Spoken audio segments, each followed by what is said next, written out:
Hello,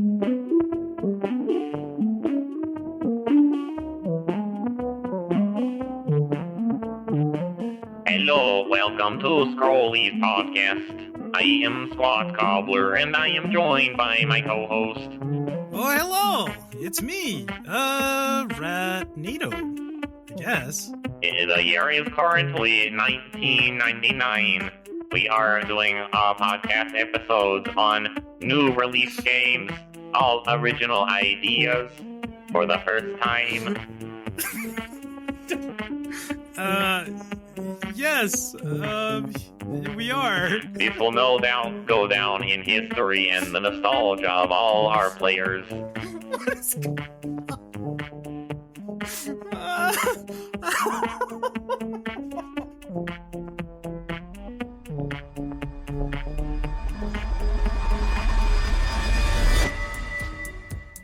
Hello, welcome back to the Scrollies podcast. It is I, SqatCobblr, and I am joined by my co-host. It's me. Hey, what's up? It's me, Ratnado. Yeah, we're here. We're going to be covering old ground. We've been discussing this topic before, but we're going to do it all over again, but better this time. This time we have better graphics, better everything, better graphics, more money. It's going to be even more grand. Maybe on a decadent. And if all that fails, we can just take the old recordings and then clean them up and release them in a higher quality. For more money than it cost when it originally was played for all of you. Yeah, exactly. And, we feel that that's fair. We're updating it for a newer audience, a younger audience that likes better audio. We deserve it. Now you get to see the Scrollies artist's actual vision. As it was always intended, if we had the technology we do now at the time the original episode came out, then it would have sounded like this. Don't ask why there's missing content. That you can actually get that if you get the digital deluxe edition. Buy early, you can get all the parts. You get the extra bonus samples included. The added voice lines. No, Ratnado, naturally, we're just doing a bit right now. We're talking remakes and remasters. We'll be getting into some of those, some of the good ones and a lot of the bad ones. Some of them are about what you expect. We'll be getting to that in a moment. But before we do, Ratnado, what you playing? Oh my gosh. Actually, I talked a little bit about this. I jumped into Gotham Knights. I've been playing that for a couple hours. As Nightwing, of course, the first 2 nights I did as Nightwing. I think the next one after that, I'm going to go as Red Hood and then Batgirl and then Tim Drake Robin. It's not the best game, but it's fine for what it is. And I've been enjoying that. It's pretty good. You know, that's just my offline game. I'm not streaming that at all. And so I've had some fun with that. Also, and I do want to say this because I was blown away. Every time I talk about Game Boy Color games, and as I'm like, oh, what should I play? What should I try? Everyone is like, Shantae? I don't know exactly how to pronounce it. Are you familiar with this? Shantae, yeah.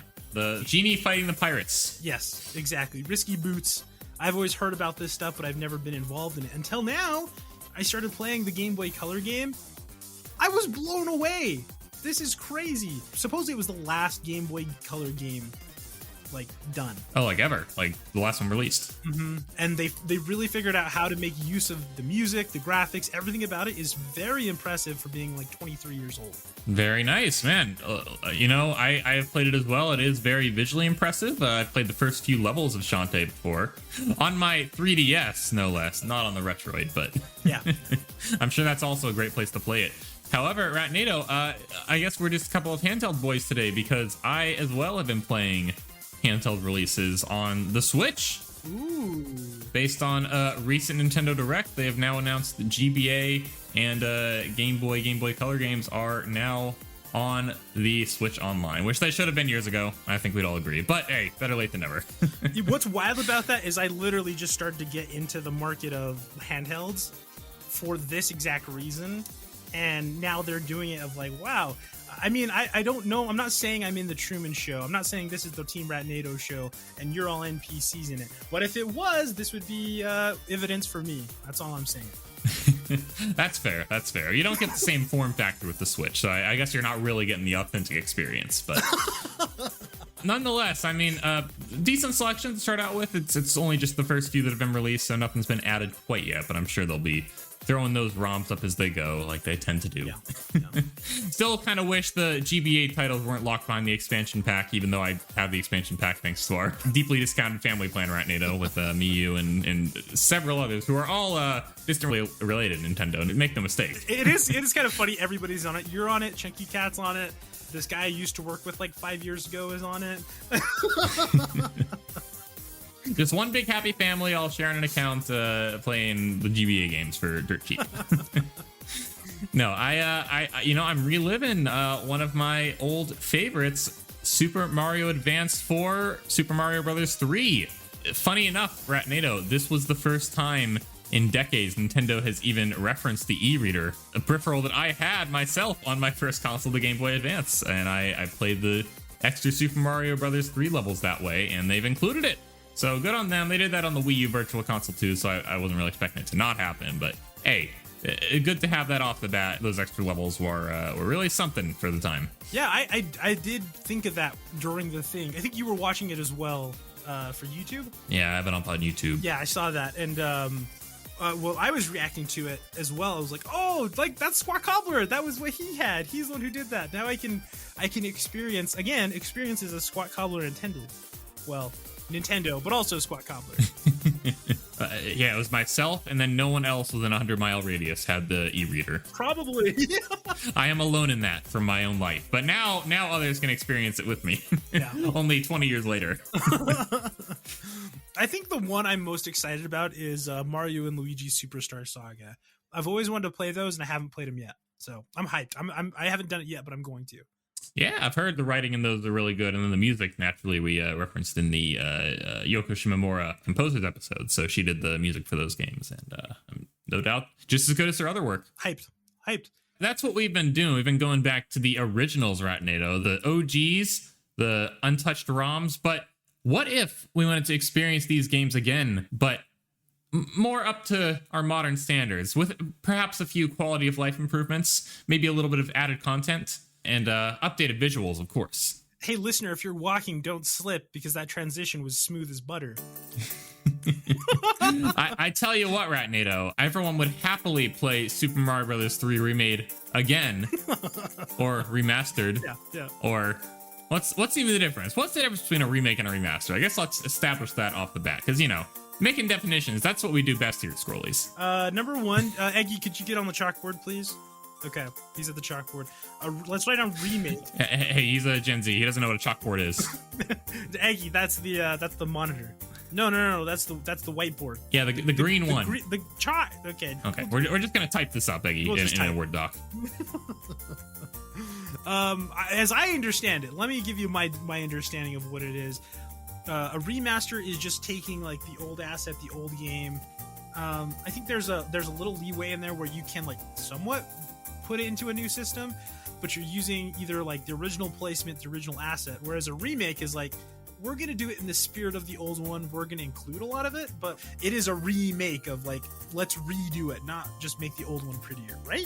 Yep, yeah. I mean, the lines are about as blurry as it gets. They're overlapping more than more than anything, but yeah, I would agree. A remaster would be the original, touched up, really cleaned up, maybe HD models, perhaps even new textures.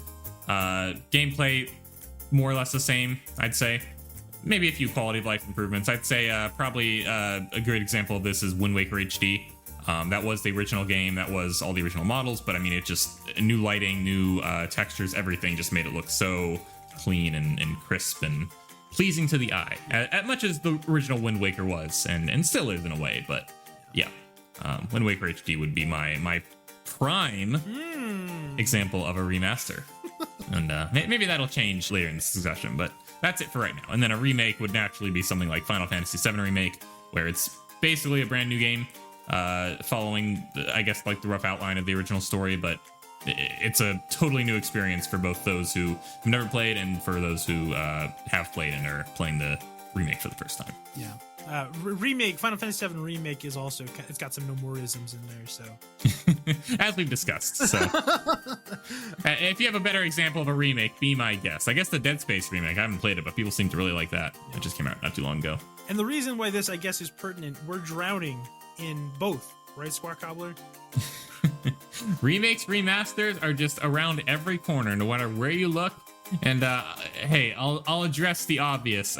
We're naturally bringing this up in the wake of the Nintendo Direct a couple weeks ago, and a certain remaster came out, shadow dropped right after that I am eager to discuss. Right, Nado, will you oblige me? Can I have this moment? Absolutely. Let's go, SqatCobblr. Let's freaking go, lads. Naturally, folks, I am speaking of Metroid Prime Remastered, the long-rumored, long-awaited game that's been remastered by Retro themselves. The original developers came back and touched it up again and have held the tradition of never making a bad game. So props to you there, Retro. It is a remaster. It is the original game that is highly, highly, highly touched up. New models, new textures, new lighting. It looks, honestly, probably one of the best looking games on Switch is now a GameCube game. Yeah. But it does play like the original. It does have a lot of the same mechanics as the original and new control scheme, but I think based off the Wii version with the pointer controls. So having dual stick, that was like my major issue with the GameCube version. I couldn't play more than 5 minutes because I didn't like that I had to walk and then stop and then look around and then continue on. So I can finally do both at the same time. What a concept, right? Incredible. I've played about 20 minutes of Metroid Prime Remastered, everyone. It's looking very, very clean so far. Only got to the Chozo Ruins, but I mean, so far, great performance, no major bugs. From what I've heard, this game was basically like finished for a while and they were just waiting for the time to drop it. So I'm hopeful that this means that Metroid Prime 4 is around the corner because they're trying to build up a little bit of hype around the series. So I mean, hey, not saying anything concrete. I don't want to jinx it, but I predict that will be in the wake of this. As someone who's not like, I mean, I've played Zero Mission, I've played a little bit of Dread, I've played a little bit of Super Metroid, and some Prime and Prime 2. You know, I've got a little bit of time in Metroid, but that is the exact feeling I got as well with all those announcements of like, oh, this is 1, play through 1, and then in a couple more months, number 2 and 3, and then guess what? It's here. And they'll each be $40. No, actually, I mean, hey, here's the thing. I would have loved Trilogy. I would have loved the whole trilogy to be dropped at once, naturally. I mean, you know, it came out on Wii, so they definitely have it all compiled together already.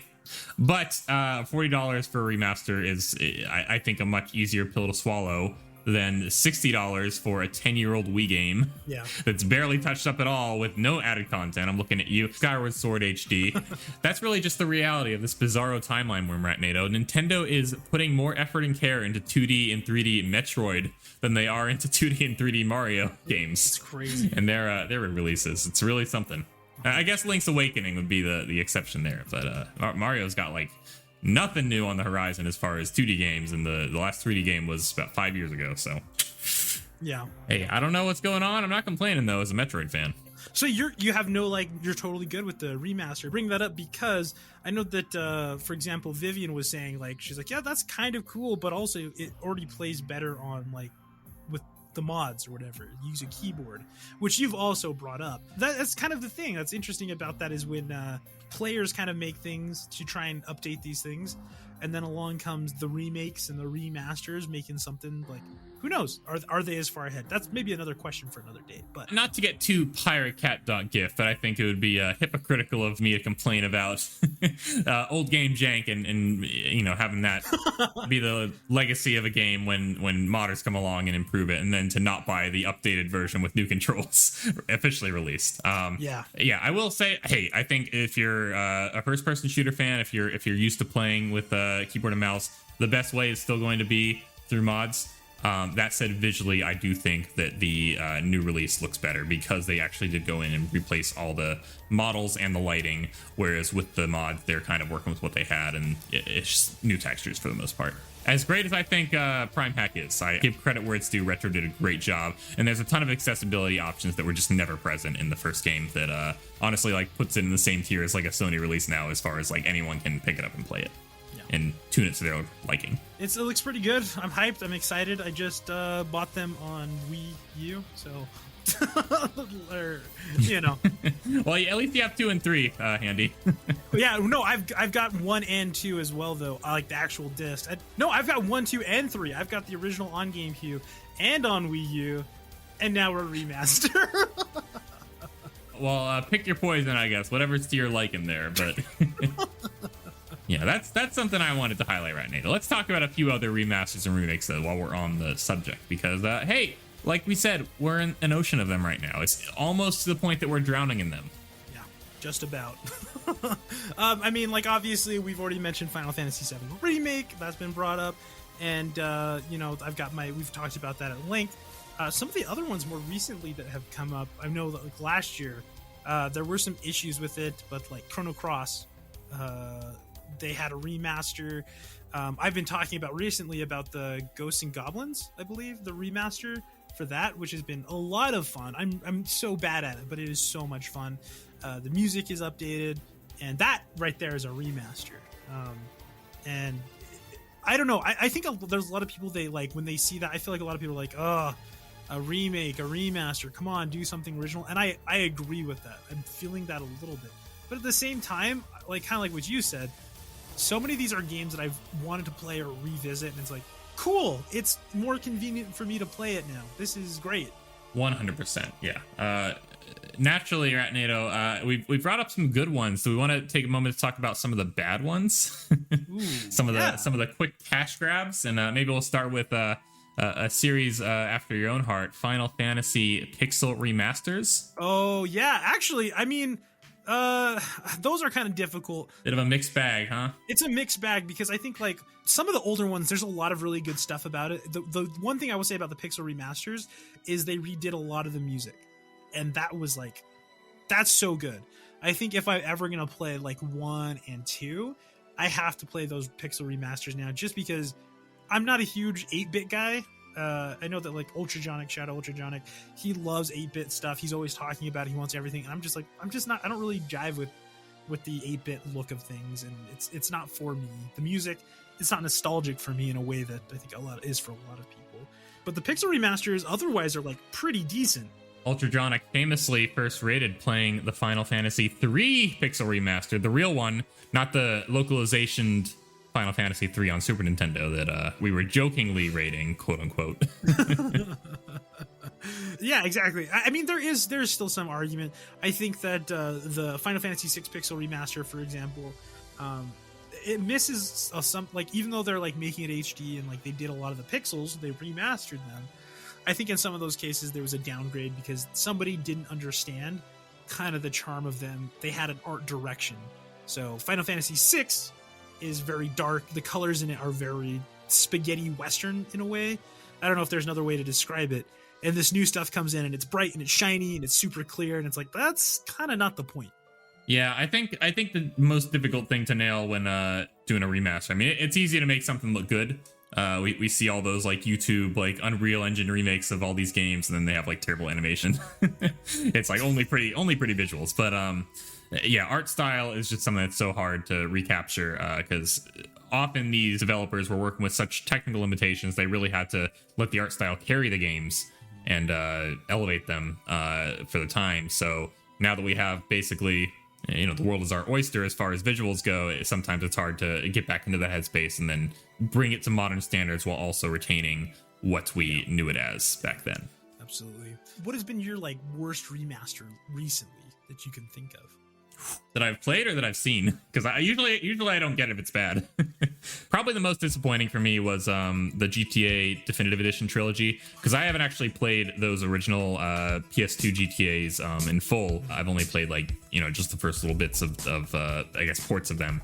But I was really thinking, oh, this might be my chance. I can play it, and you know, it's not going to be like GTA 5. It'll be like basically brought up to, you know, modern standards. The controls will be tweaked. You know, we'll have like new lighting and visuals, which will carry it a lot. And then I watched Samsonite D play through it, and it kept crashing on him. The game was just as jank as it's ever been, with more bugs than it had when it first came out. And it just was so obvious that it was a cash grab, and they just did not put any time and effort into it. That I'm like, okay, well, this basically defeats the entire. And rumor has it that they had a Red Dead Redemption remaster in the works as well, but they canceled it because of how poorly received the definitive editions were. And I don't know if that's true, but if it is, then shame on you, Rockstar, for trying to pull one over on us twice. Yeah. Which, I don't know. Yeah, I remember that, and I'm looking at it. And there's been so many times that the remasters of the GTAs has gone on sale, and I'm just like, maybe I do it, maybe I don't. Because I do also remember watching Samsonite D do that and just being like, it looks okay, but they didn't do enough. Like, if you're gonna do this and charge this much money, you need to do something. Like, you have the ability to do it, and I want to give you money for something good, but this looks bad. It does eventually kind of go back. I don't know. This is remakes and remasters in general. Generally more remakes. I'm always like, but at least do it. In that case, there's money incentives for them not doing Red Dead Redemption, for example. But I'm a big fan now in these days of always do a remake, always do a remaster. I like to have the opportunity. You know, if it doesn't look good, that's fine. I just won't buy it. And I know a lot of people are just like, don't remake it. Like, I know that's a big thing about like Final Fantasy VII. It doesn't need to be remade. Yeah, that's great though. You can always go back to your PS2, PS3 store version of Final Fantasy VII. No one's stopping you. There's discs out there. There's ROMs out there. There's all these things. That's not going anywhere. You know, let's get this new thing. Let's have them give it a try. And so even I have disappointment with things. I'm always like, well, you know, the old one's still there. 100%. Yeah, that's I guess what really just quells any anger I have towards these things. They're not trying to bury the originals. Well, in some cases they take them off store listings, but there are still means to acquire them. The fact of it is, I mean, I get it, remakes are expensive, and usually they only go for like big titles that like had some kind of renown around them. I mean, the Resident Evil games are starting to get remade. Silent Hill 2 is getting a remake in a little bit, and yeah, it's just, you know, I understand it. If the remake's bad, like obviously it might like tarnish the legacy some, but ultimately I think that will, you know, over time that will be forgotten, and the original will still be looked upon as being the classic that it is, and still appreciated by new and old players alike. I don't really have anything against remakes. I love it when they do super well, and when they do poorly, I'm just like, well, okay, I'm not buying that. And basically, I think ultimately it's just usually they're trying to capitalize on some kind of hype around something, whether it's a new release, whether it's some kind of movie or something, a TV show. Like the Sonic Colors Ultimate remaster came out right around the time of the 30th anniversary, and I feel like they really pushed that to come out in time for that, and it just was not finished. So that was another example of one that I was looking forward to, because I played the original on Wii, and then when it came out, I'm like, yeah, I might pass this one over. yeah. So it is what it is. There's a lot of games that I don't know. Yeah, I think that for me, I love myself a good remaster almost more than remakes. Unless they're really gonna go with the AAA treatment, I much prefer a remaster to a remake. Like, if you're gonna remake it, go for it. Go all in. Make it AAA AF, or just do a really good remaster. Take the time on the remaster and make it look nice and play well, and I'll give you my money. That's how it goes. Yeah, and even if you can't afford to give it to, you know, your top development team, hey, find a studio that's like super, you know, passionate about the franchise, that are made up of fans that really care about it and want to do it justice. I'll go back to Metroid for a second. Mercury Steam went to Nintendo and they said, hey, we want to make a Metroid Fusion remake, and Nintendo was like, Fusion's good, we don't need a remake of it, but hey, you can do Metroid 2, it's a Game Boy game. And they're like, okay. And they may have not been the best pick for that specific game and that story, but it's obvious they really cared about it. They really wanted to do it justice. And hey, they basically kickstarted a revival with that game's release that we're still kind of in the wake of now. So I'd say that's probably your best case. Your best secondary case is you have a small group of really passionate developers who really care and really want to do the game the justice it deserves in its remake. I don't know, Ratnado, I feel like there's more to this discussion we could have. Maybe we'll do a part 2 down the road, but I generally at this point think that we're in both a really good time for these types of games and a really bad time.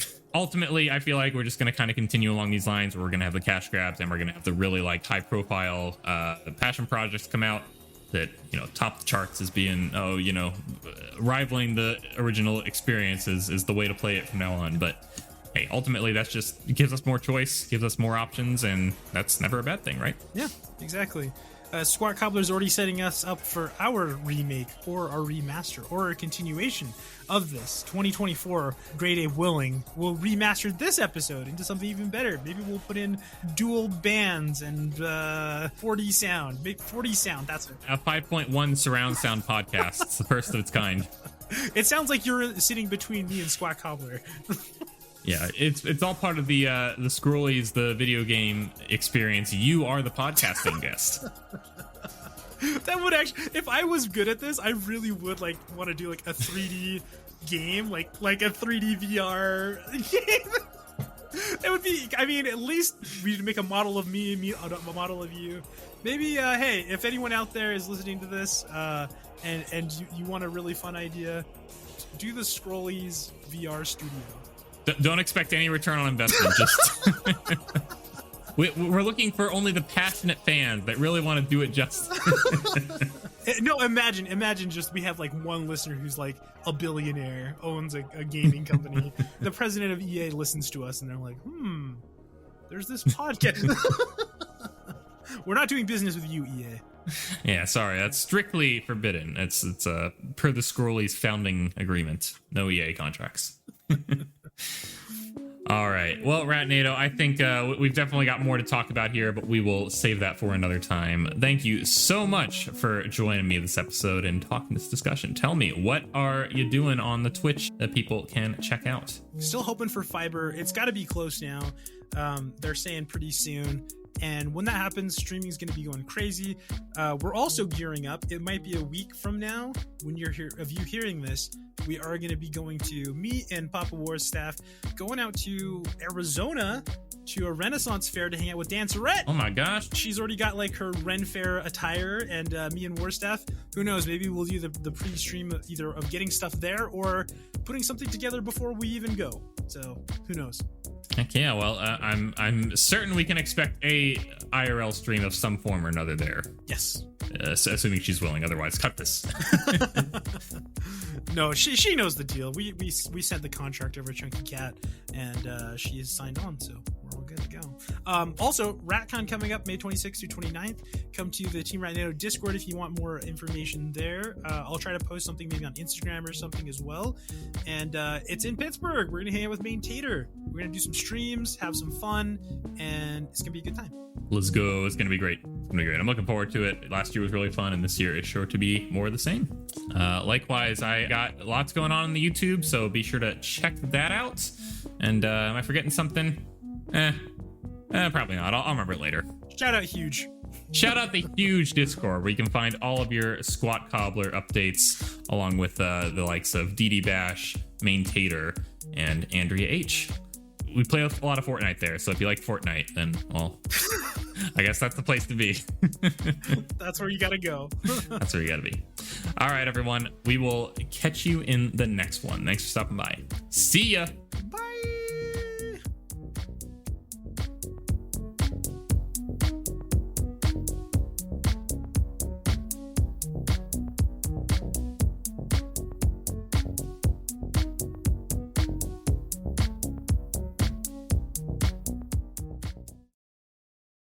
Like, if you're gonna remake it, go for it. Go all in. Make it AAA as AF. Make it AAA AF. Not swearing.